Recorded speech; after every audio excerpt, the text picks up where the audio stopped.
It's now a good time to be planting bulbs. The ground's gotten cold and it hasn't frozen yet, so it's still, we still have plenty of time.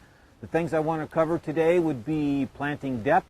When you're planting your bulbs, usually you plant them 2.5 to 3 times the diameter deep in the soil. So if this bulb is about a little over an inch in depth, you would want it somewhere between, say, 3 to 4 inches deep in the hole as we set it down in the ground. Although the bulbs don't care, there is a top or a bottom, so it's easier for us to be consistent, whether it's a tulip or the daffodils we're planting today.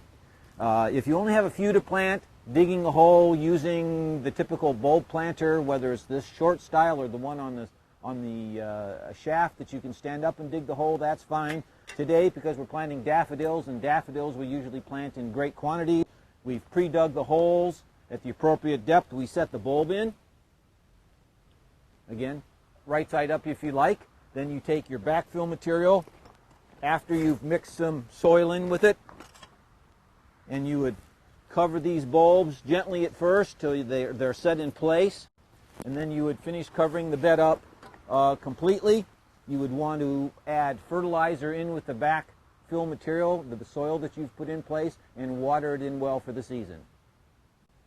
When you're out in the yard planting your bulbs this fall, and you know that you're going to have the squirrels and other wildlife come right behind you and try to dig them up, because the dirt's easy to dig in because you've just backfilled, one easy trick would be to use a wire, chicken wire, and just set that over the top of your bulbs in the hole, and then go ahead and fill in gently as you would, and then continue to fill in. Once the wildlife comes and starts to dig, they hit that wire, and then we usually turn and walk away because there's a lot easier food to acquire.